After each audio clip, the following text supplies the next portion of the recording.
tonight, so we'll move things along here and people can join. If they join in the middle, that's fine. So agenda for this evening, I'm going to introduce you to a new concept that we're working on at CURLSASK and want to roll out to the clubs around how we look at the game, which is a try, learn, play, compete concept. So we'll run through that.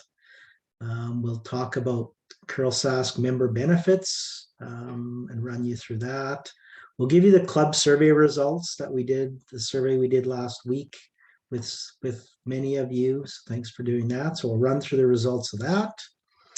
We'll do some return to play follow-ups as well, as there's been some movement and changes on the government side on some of the public orders out there. So we'll touch on that as well. And then certainly we'll have an open forum. And again, welcome all your questions as we go through this evening. So just as a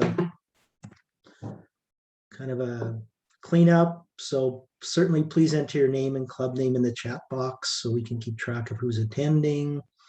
When not speaking, ensure your mic is on mute.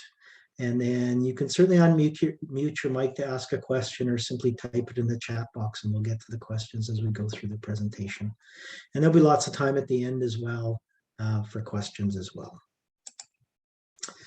So let's jump right into try, learn, play, compete. So this is really kind of a new way we're kind of looking at how we plan our projects and events, as well as how we think clubs need to start looking at how they plan their activities for the year. So it's really around kind of a continuum that a player moves through, a curler moves through as they enter the sport, and may end up in any one of these areas when they're done. Hopefully we move them all the way to the compete phase. But really it's really around trying to get new curlers into the sport and move them through and then really make them lifelong players. So, and lifelong club members for you. So I'll walk you through each of these different components, kind of what they look like, what they mean, and kind of what our thinking is on how we move this forward. So the try phase is really around programs that are aimed at people who have limited exposure to the game of curling previously.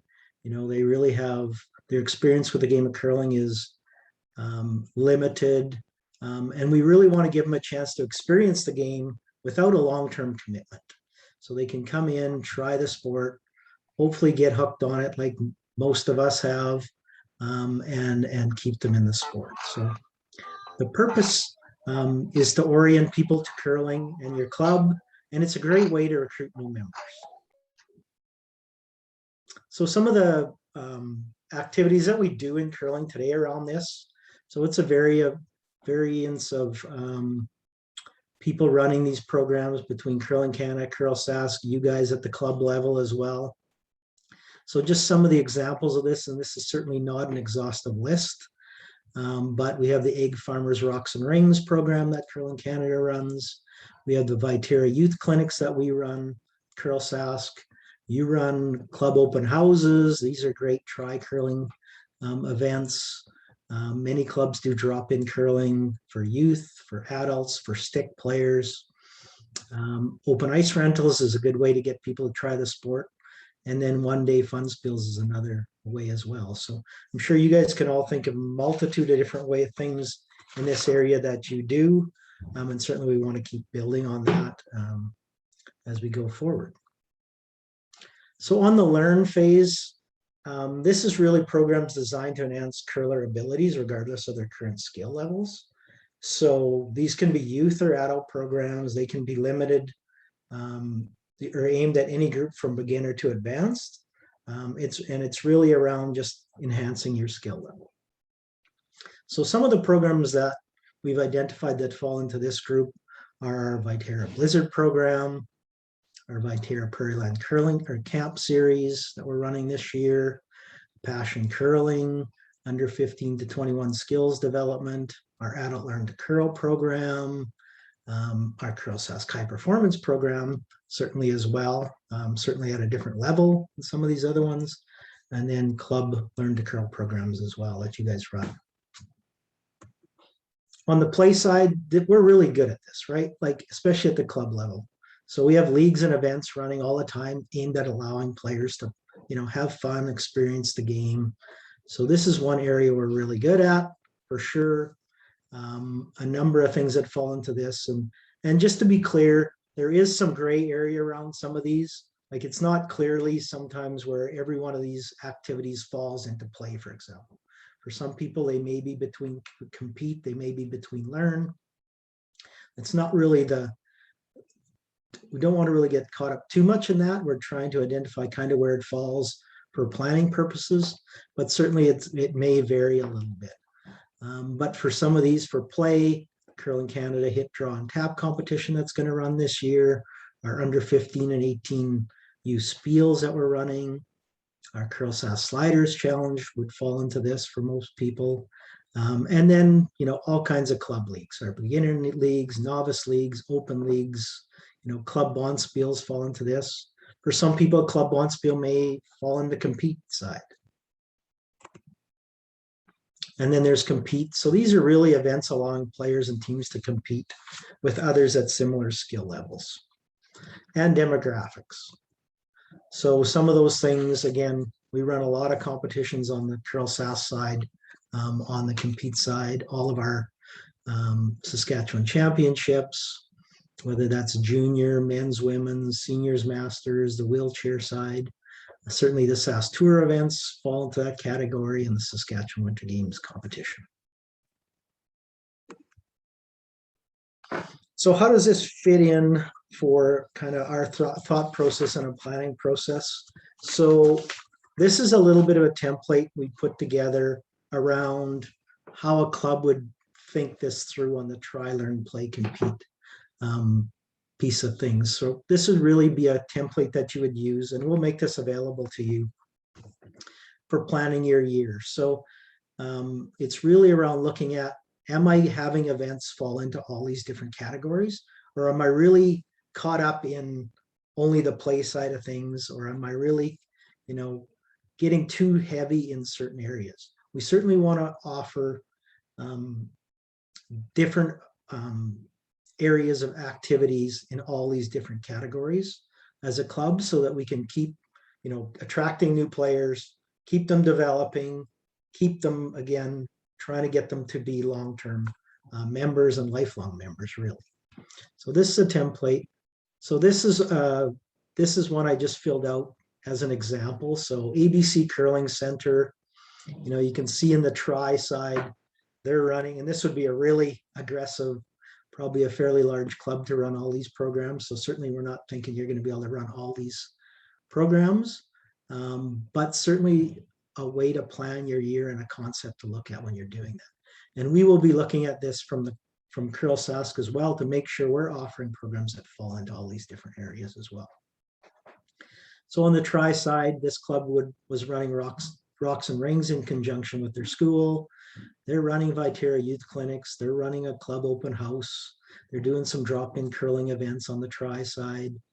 On the learn side, they're running a Viterra Blizzard program, a Passion U15 to 21 curling program, a Club Learn to Curl night, and a Viterra youth camp. And then on the play side, they've got beginner leagues, they've got novice leagues, they've got CURLSASK under 15 bonspiel going on, and a hit, draw, and tap competition. And then on the compete side, they're running a Saskatchewan under 18s provincials. They're running the women's provincials as well.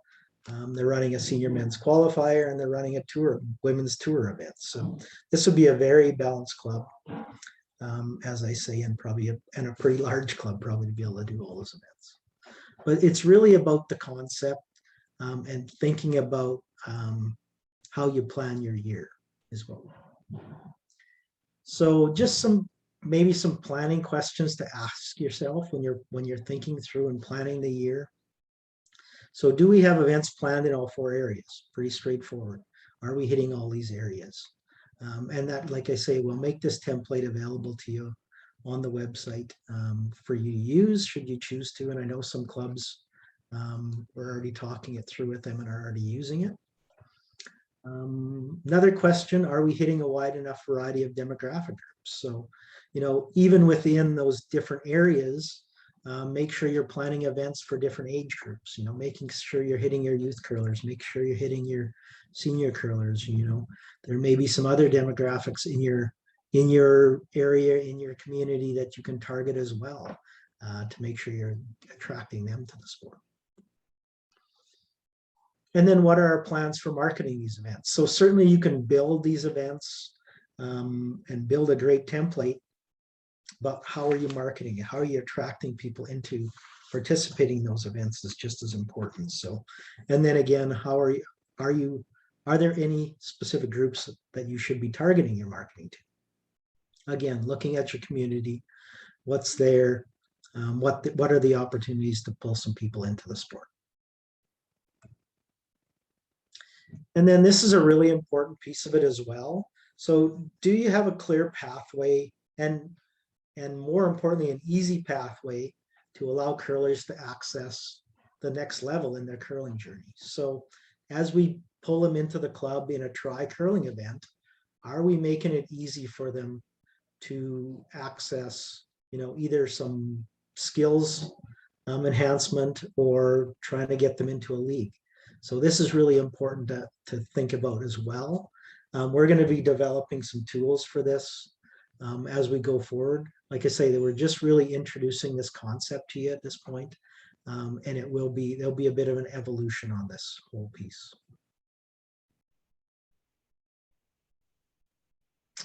So, like I say, we're going to continue to build this out. We're going to post this information on the CURLSASK website shortly.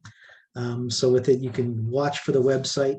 Where we'll post it is under, for those of you who haven't been onto the website for a bit, there's a new area for member clubs, and we will post this under that area and give you some tools to use for the club for those of you who want to jump into this right away. And then just an example of our youth program. So Dustin, Kush, and I kind of look through our youth programs to really try and understand from our standpoint, are we hitting all these areas as well on the youth programs we offer? And surprisingly, I think a little bit to me was we are doing a pretty decent job at this right now on the youth side. So we, the Rocks and Rings and the Viterra Youth Clinics are really on the try curling side of things. And then on the learn side, our Blizzard program, our curling camp series and passion curling fall in that side. And then on the play side, our sliders program, our curling Canada hit draw tap, U15 and 18 bonspiels are great play opportunities for our youth. And then on the compete side, we're working with Saskatchewan Winter Games on that side, U18 provincials, and U15 Rockfest on the curling Canada side. So just an example on what that can look like. And this one's specific to the youth programs. Any questions about that program? I know it's a pretty, like I say, a new concept.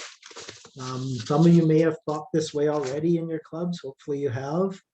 But we thought it was really important to kind of really make it clear for a planning tool, both for us and for you to use going forward. So.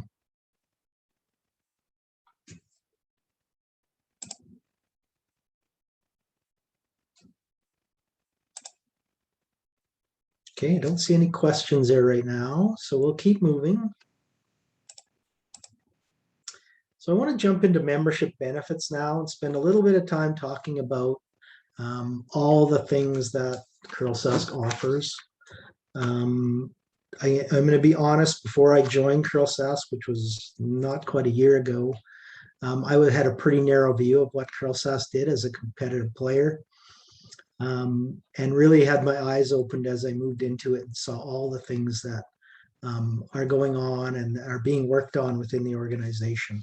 And certainly a timely time to go through it, because soon you guys are going to be, pulling in your membership, charging your $15 per member to join, and certainly sometimes you get some questions around that. So first thing I'm going to talk about, and I'm going to go through these fairly quickly, but I do want to touch on them, is financial assistance for clubs. So membership assistance program, our MAP program, is probably the main one that we offer, that you can, get certainly some of that membership money back fairly easily, fairly quickly, and it's a great program. There's the clinic grant programs for adult and youth, U-Spiel grants for U15 and U18 Bonspiels are available as well. And you're also, as a member, eligible through CURLSASK to apply for SASPORT hosting grants for provincials, national or international competitions. Some of the other grants, so this is not necessarily CURLSASK programs, but I did want to touch on it. Some of them are only accessible if you're part of CURLSASK. For example, the National Sport Trust Fund. So that's a fund through SASPORT that we went through pretty extensively last year, so I'm not going to go through it again extensively tonight.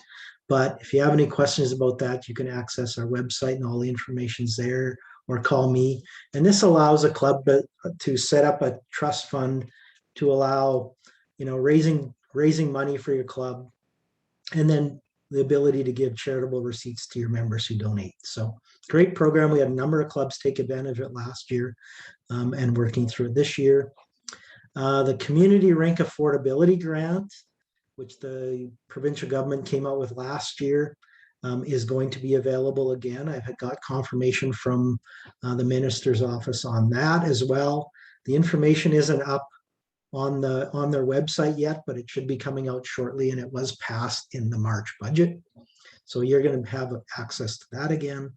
A couple other Canadian government programs that are still out there and still being used that came about due to COVID-19 pandemic are the Canada Emergency Wage Subsidy and the Canada Emergency Rent Subsidy programs. So those are still active. So if you were taking advantage of them last year and kind of had them lapse through the summer, those are still available and out there for you to take advantage of. On the events side, membership allows clubs to host CURLSASK national and world events. Club members entering a CURLSASK event also must belong to an affiliated club. So that's an important piece of being able to enter our events. On the event management side, we do a lot of work and more every year. And we're getting to have a fair bit of event management expertise in our team. And we've also, like I say, I think I stated last time, we purchased some equipment to really make those events stand out in a curling club even better. And, certainly the clocks and things that come with those events as well. We provide live scoring of events, webcasting of our major events is a big piece of what we do as well. Another piece we do is a lot of training and certification. So the youth development programs that I showed you a glimpse of earlier, those take a lot of work and effort to put together. And there's lots of work going on those. Coaching webinars, workshops, and certifications. Lots of work on that. Umpire training and certification. Our high performance programs and consulting. And then also on the Ice Tech training and certification programs, we work with Curling Canada and actually the World Curling Federation as well to put that piece together. So, and while we're on that, I just wanted to announce we do have a couple of Ice Tech workshops coming up. So one in Moose Jaw, October 15th to 17th, coming up fairly quickly, and one in Estevan, October 22nd to 24th. So this is the new kind of pathway the Club Ice Tech training is going. So the prerequisite to this is doing the World Curling Federation Intro to Maintaining Curling Ice online course. So that course costs $99 US to take, and then that's kind of the first step, and then this Club Ice Technician workshop would be the second phase in that training of an ice tech.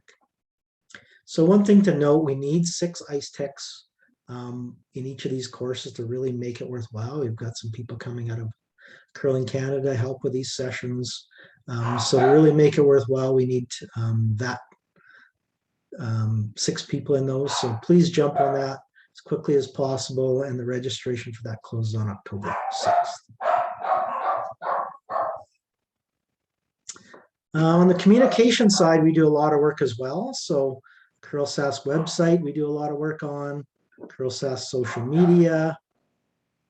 We produce the monthly newsletter and yearbooks, curling club town halls, as you're sitting in right now. And then we do some player and coach town halls as well to keep everybody informed. On the recognition side, we partner with Curling Canada to do the 8-ender recognition awards, volunteer recognition awards as well we do, and manage competitor, coaches, officials, and builders awards. And also Saskatchewan or Curling Canada Sports Hall of Fame nominations would come through us as well. On the curling club liability insurance, we also carry, so CURLSASK carries a sport liability insurance coverage for clubs whenever they're hosting CURLSASK events. So we manage that piece, but there's also access to CURLSASK group club liability insurance coverage, and that's really operations liability coverage and directors and officers liability coverage. So all of you, please look at and make sure you've got some liability insurance in place. If you don't, on your own, through your own group, or through your own policies, you can access this through us and enter into this policy. It's with Aon Reed Stenhouse in Regina. And that policy is actually currently being renewed for the next upcoming curling season. So if you are interested in that, please contact me as soon as possible, as there's only about 2 weeks left in signing up for that. So I guess in closing on membership benefits, one thing also we give you is some influence on the decisions. So members are entitled to send 1 delegate to vote at the CURLSASK AGM. Member clubs are also entitled to nominate club members to CURLSASK Board of Directors. And probably the one thing that's really come to light the last 18 months through the pandemic is we do a lot of advocating on behalf of the sport of curling in Saskatchewan with SAS Sport. So if you remember last year, we were able to get a fair bit of extra funding from SAS Sport for our clubs, which hopefully helped you through some tough times last year. And we advocate also with Curling Canada and the governments at all levels on behalf of curling in the province. Okay, so that was a quick run through membership benefits. Now I'm going to jump into the club survey results. So for those of you who participated, thank you very much. We had about 36 clubs conduct the survey last week. I have to say I'm a little disappointed in that. So if you haven't had a chance to do that survey yet, I am going to send it out again tomorrow to all of you. So if you haven't done it yet, please, you still have time to go in and do it. We sent it out on the 16th. And really the purpose was to assess the financial strength of our clubs coming out of the pandemic. And again, it's really for us at CURLSASK about understanding where we're at in the province, in your clubs with curling, where our risks are, and really trying to assess where we put our resources. So jumping into that, first question was pretty straightforward. It was, what club do you belong to? So I'm jumping into question 2 here. So question 2 was, are you planning to open for the 2021-22 season? So on the positive side, we had nobody say they were not planning to open. But we did have about 30% of clubs that responded say they're not sure at this point. So still assessing the situation, I think, with COVID, obviously. And then 70% said absolutely. The next one is around, question 3 was around what do you expect your membership numbers to look like this season? So we really asked clubs to compare what they thought their membership numbers were going to look like versus pre-COVID or the 2019-2020 curling season. So about 28% said they thought they'd be equal to pre-COVID. Nobody said they thought they'd be greater than, not surprisingly, I don't think. 80 to 99% membership. There's about 32% that said they'd think they'll fall into that category. About 18% said they thought they'd be 60 to 79.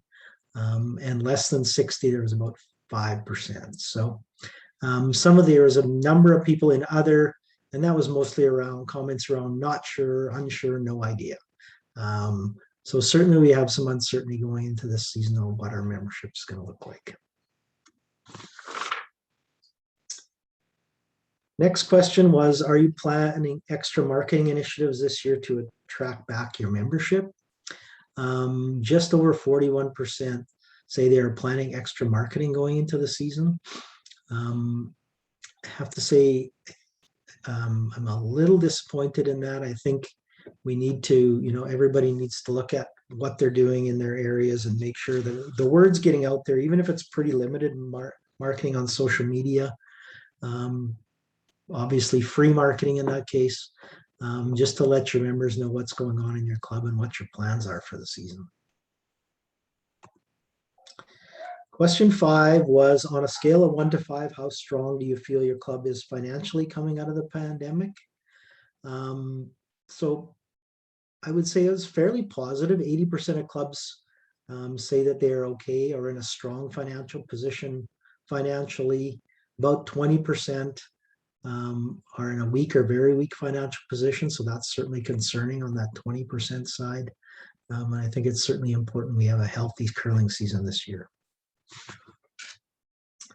Question 6, please select your top 3 biggest financial challenges going into this curling season. So the top 3 were membership, which I think was pretty clear when we asked them what their membership expectations were. Second was event revenue, and then third was utility bills. Close fourth was lounge revenue. And then there's a pretty big drop off after that. I think the property tax issue is fairly big in some of the urban areas, not as big in the rural areas where there's a lot of city-owned properties. Question 7 was, does your club have a capital expenditure plan? Only about 28% of clubs have a capital expenditure plan.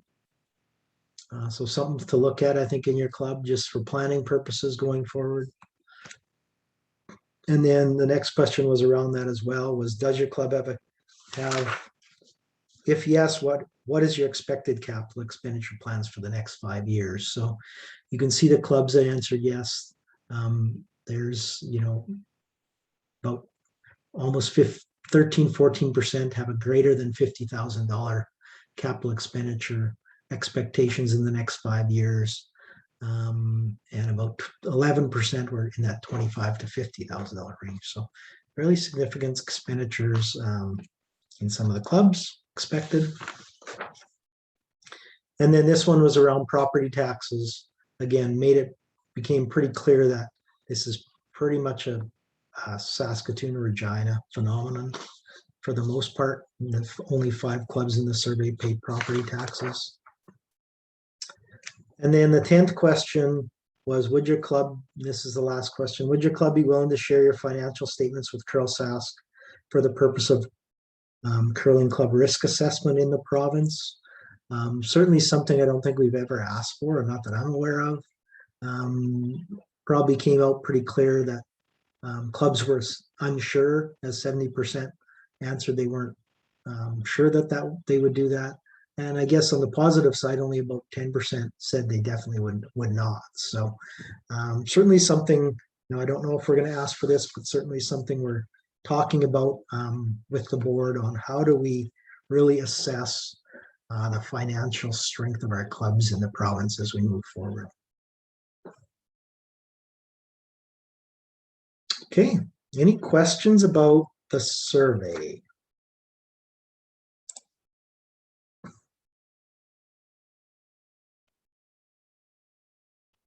Just checking the chat to see if there's any other questions.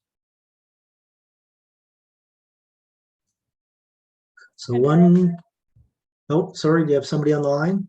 Yep, it's Ashley here. Just reading through the chat, circling back to the try, learn, play, compete. Michelle said she liked the concept, looks very easy to implement. We had another question from Joanne. Just curious if clubs actually charge $15 membership on top of their membership fees, or do you separate it out? Their club does not actually collect the fee, but they just use the club funds to pay the total amount to CURLSASK on behalf of each member. So maybe we'll leave that one in the chat and let everyone chime in if they charge per individual or if the club just pays out of their operating revenue. And Claire asks if the rink affordability grant will be $2,500 per slab again this year. Yeah, so on that question, the person in the government I talked to didn't clarify that. I think that's my expectation, but I think and I think that's probably what they put forward in the budget, but until we actually see the release, I'd be speculating a little bit.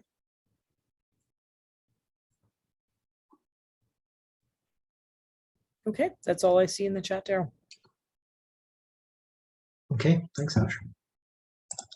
Okay, so jumping into return to play guidelines again, like I stated earlier, we had our town hall on the 15th, and then on the 16th, the government came down with some new public health orders and directives or guidelines. So I thought we'd revisit that piece of it and what that looks like for curling specifically. And again, all the return to play guidelines, CURLSASK return to play guidelines, you can find in the curlsask.ca website under member clubs under COVID-19 resources. There's also, I think, a quick button at the front page of the website right now, straight to this COVID-19 resources. And there you'll find our CURLSASK return to play guidelines. You'll see our the Curl Canada return to play guidelines. And we've also put in there, just because this is a bit dynamic and changing, we put in a link to the latest public health orders in there. And then we put together some key messages for curling out of those public health orders and guidelines. And that's really what I'm going to talk about today. So again, you can find this on that website, basically exact verbiage. So on the masking side, on the warm side of the glass, everyone is required to wear a mask except while seated at a table eating or consuming beverages. And that's in effect now. That went into effect September 17th. On the cold side of the glass, 17 and under are not required to wear a mask while participating in sports activities. However, 18 and over are required to wear masks while participating in sports activities, and that includes officials, except where the facility or the organization is subject to a proof of vaccination policy. So they've actually put in a pretty big incentive to put in a proof of vaccination policy for your building that'll allow your adult players 18 and over to not wear masks while participating in sport. So that is the interpretation, and we verified this with the government on where it stands today. On the isolation side, so anyone who tests positive for COVID-19 must self-isolate for 10 days after a positive test. As in regards to close contacts to people that tested positive.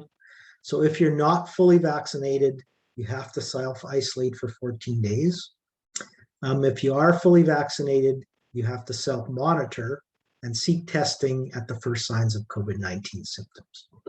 So again, those were all put in the public health order issued September 17th and has since been revised a little bit. So the one you'll find on the Saskatchewan website is dated September 22nd, but none of this piece changed from that point. On the proof of vaccination, where we stand today, and this was in the public health guidelines that they put out at the same time, but they haven't actually issued the public health order yet. So just to be clear, we're expecting that before October 1st when this all comes into effect, but we haven't seen all the specifics of this. So if anything changes from that, we'll let you know. But at this point, this is where it stands. So proof of vaccination is required in indoor dining at restaurants and bars, lounges, and any licensed establishments.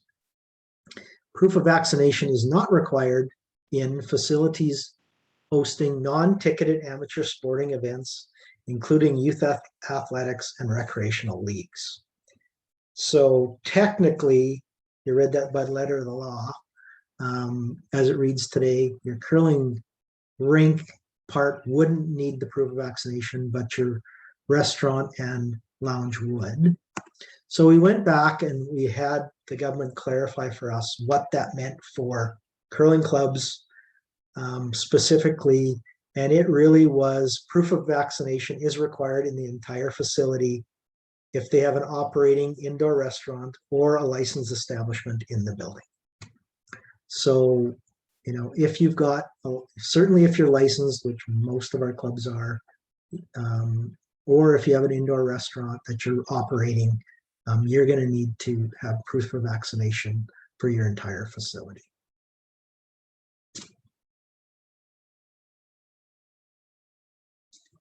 So, any questions around that piece? And like I say, we're still waiting for the public health order, which basically gives you more specifics on what's really covered exactly, but that's the way it stands today.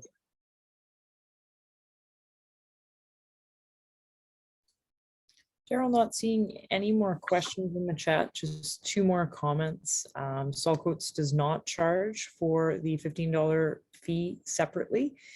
And Redverse does include as part of the annual membership fee for each member. Dawn asks now, will the rules of curling go back to normal this year? You know, I think if you look through our return to play guidelines for CURLSASK, we're trying to get as back to normal as possible.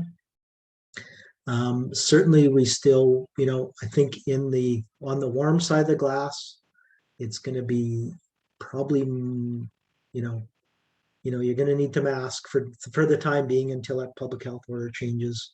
I think certainly you want to try and get as much social distancing as you can, but for the most part, I think most clubs are trying to return close to normal.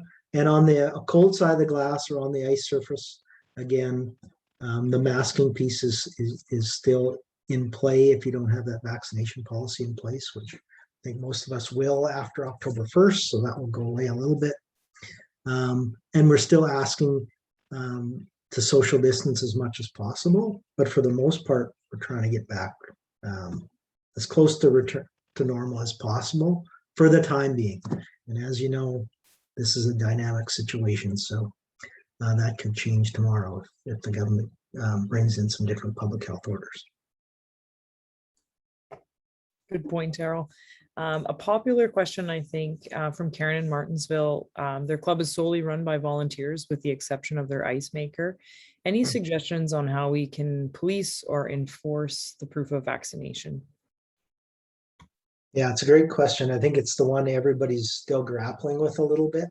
It's easy to put it in place. How do you manage it? We're hoping that, you know, the QR code piece that the government's still working on is going to help a little bit. I'm not sure it's going to be the be all and end all for your club, for your normal club play. I think for events it will help a lot because you can check people are, you know, pretty simply with kind of a pass or fail phone app, I guess you'd say. But I think, yeah, do I have some great ideas yet? I think it's going to depend. It's going to still play out a little bit in the clubs, and people are going to figure it out as we go a little bit, kind of like we did last year, unfortunately. You know, some clubs are using a declaration for their members. I think are going to use a declaration that the members declare that they're vaccinated and sign a form. It gives them some retribution if they discover later that that member is not fully vaccinated. Certainly also with the premise that they can be checked at any time for vaccination proof. Not sure that's the best approach, but certainly we understand the challenges with managing it from, a club perspective on your leagues and people walking in off the street and those type of things that, gets more challenging. I think honestly, you're just gonna have to manage it the best you can. I mean, so I know Sutherland's already open and running, and I don't know if Dwayne's on the call or not, but he might be able to give us some insight on how it's going so far. But I know they're asking people to come to the desk and they're checking their whatever record they have today at this point.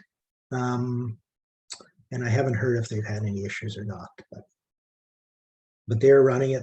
They're in that state today because they put it in effect early for some events they had coming in there.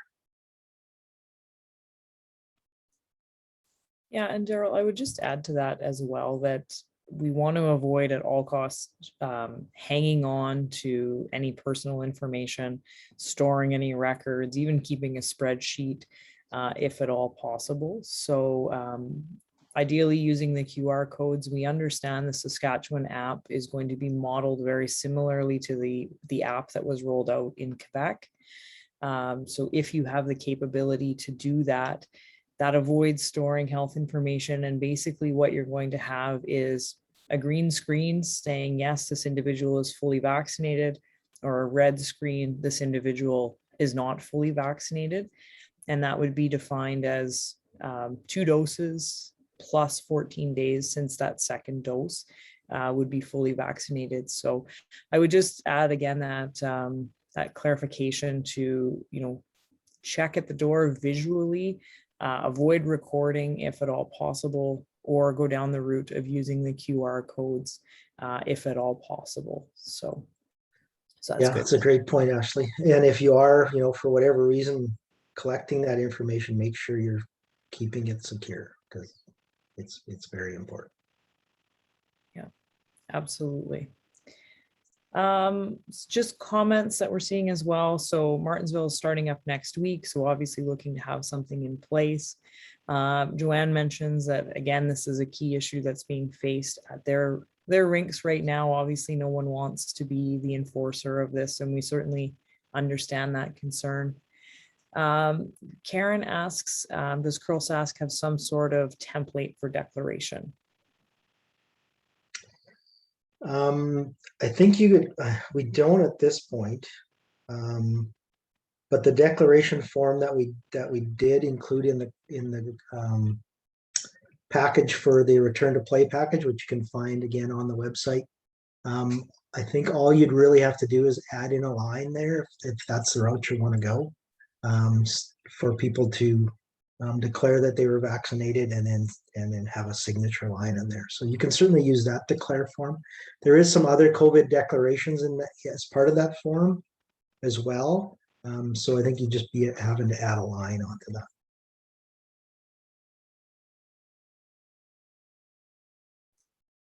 Okay, thanks, Daryl. The QR code reader is available from, that is an app, maybe I'll take that one, Daryl.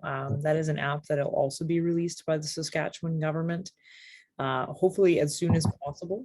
We understand the QR codes are, as of today, ready to be downloaded from my Sask Health record, and then the app should be released very shortly to read those QR codes. So at this point, what we are accepting as proof of vaccination is that record from my Sask Health record, the QR code. We would also accept the card that you were given at the time of your vaccination as well. And the gold standard, I would say, is verifying identity via a driver's license or an identity card. That would be the gold standard as well, but many of you will know your members firsthand and their names, etc. So may not be as much of an issue as it would be at, let's say, the trials coming up in Saskatoon. Yeah, and I think also, I think in the Saskatchewan government's plan is to have a special wallet that you can download to store your QR code in eventually as well. So I haven't seen that availability yet. I think it's all probably coming at once, and I think they're scrambling to get that ready. But that's my understanding, is that there's going to be a wallet as well that you can store in instead of just having it stored some other way on your phone, a picture or whatever. Absolutely. And I think everyone's heard there's been some trouble with my Sask Health record and getting in and accessing those QR codes, and some delays and technological challenges. So do, if you're sending out communications to your members as well, do include the reminder to get that set up, as sometimes it's not as easy as one would think. So. Yeah. So Daryl, nothing in the chat that I see right now. I'm seeing 3-2 for the Yankees, 2 out in the top of the 7th. But are there any other? Another question here from Joanne. So to be clear, if we run a bar in the rink, then we must do vaccine passports, and then that exempts us from wearing masks on the ice. Good question. That is correct, Joanne. That's a perfect interpretation. Yeah, and that is so. I mean, like I say, if you've got a lounge, you basically have to put the proof of vaccination policy in effect for your curling rink. I mean, I know everybody's got some different configurations out there, so there might be something we haven't thought of that's not technically a necessity, but I think for the vast majority of the clubs, that will be the case. And then, yes, that'll allow you not to have to wear masks on the ice for anybody. Just another question. Are rink booths considered restaurants? Sorry, what was that? Rink booths. That's my Eastern accent, but a booth in a rink. Oh, booth. I guess if it's an indoor, I guess whatever they would consider an indoor dining facility would be what they would consider a restaurant. But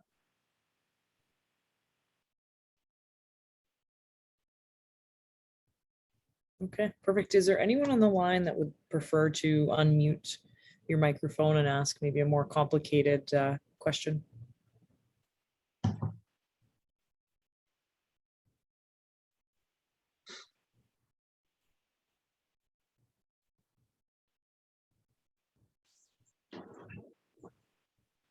Okay.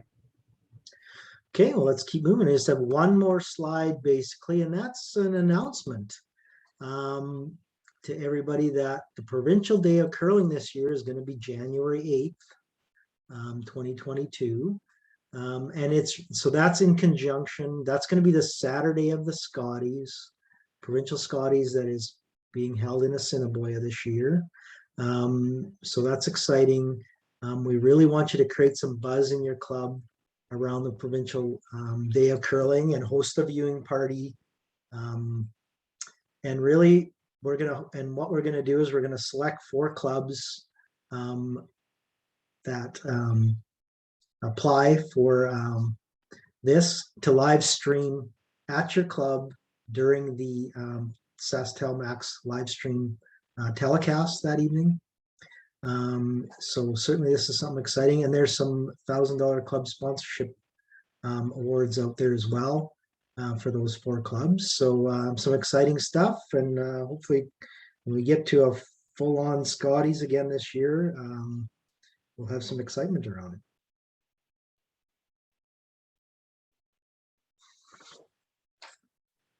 And that's really the conclusion. So again, thanks everybody who were able to join this evening. We have recorded the town hall session, and we'll post it on the website. So it's under, it's in a little bit of a weird spot, I guess, but most of the stuff has been pertaining to COVID-19. So we've got it under in the CURLSASK website under member clubs, under the COVID-19 resources. And you can find the last town hall in there. You can find this town hall in there. And we'll also send you out a PDF version of this as well. So again, thank you all for joining, and good luck with the season.